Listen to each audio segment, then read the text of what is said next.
Tumbuh kembang. Yang dimaksud dengan tumbuh itu adalah bertambah. Bertambahnya ukuran, bertambahnya yang sifatnya adalah angka. Jadi kalau nambah tinggi badan, berat badan itu disebut tumbuh. Sedangkan berkembang, nah berkembang itu artinya bertambah dalam hal kualitas. Kualitas apa? Kualitas misalnya tadinya bisa berbahasa dengan satu kata, lanjut jadi 2 kata, 3 kata, kalimatnya jadi semakin kompleks. Jadi tumbuh kembang itu adalah pertambahan dari kemampuan seseorang, baik itu kualitas maupun kuantitas. Gitu. Kalau anak yang tumbuh kembang gimana? Anak yang tumbuh kembang artinya anak yang bertumbuh dan berkembang. Tumbuh kembang itu ada banyak aspeknya. Beberapa di antaranya ada aspek fisik, kognitif, emosi, sosial. Nah, yang berkembang itu nanti dia akan berkembang sesuai dengan usianya. Fisik, contohnya berkembang tinggi badannya. Bahasa misalnya, bahasa itu termasuk dalam kognitif. Bertambah misalnya perbendaharaan kata-katanya. Kemampuannya dalam mengekspresikan kata-kata, mengekspresikan raut wajahnya. Karena bahasa juga ada verbal, non-verbal.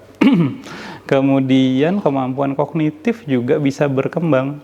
Kemampuan dia dalam berpikir, membayangkan sesuatu, ingatan, dan lain-lain. Terus kalau misalkan kapan sih kita perlu dites gitu anak buat tumbuh kembangnya? Oke. Untuk dites itu sebenarnya tergantung orang tua. Karena untuk anak-anak tergantung dari orang tuanya yang bisa melihat apakah ada permasalahan atau enggak. Ada 2 kondisi yang bisa dipakai untuk kenapa anak itu dites. Kondisi pertama ketika ada permasalahan. Kondisi kedua adalah ketika dia berada dalam fase-fase tertentu. Maksudnya gini, pengen masuk sekolah, maka sebaiknya dites kesiapannya untuk sekolah. Ketika dia remaja, misalnya untuk menentukan jurusan yang mau diambil, kita bisa tes minat bakatnya.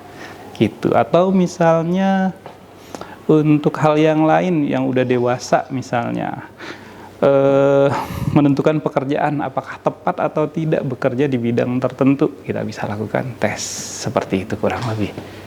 Berarti kalau orang itu dites apakah udah pasti ada masalah atau boleh nggak kalau cuman kepo atau normal-normal aja dites? Boleh. Jadi perkembangan itu bisa dites untuk kita tahu bagaimana potensi dari anaknya. Jadi nggak mesti harus ada permasalahan dulu.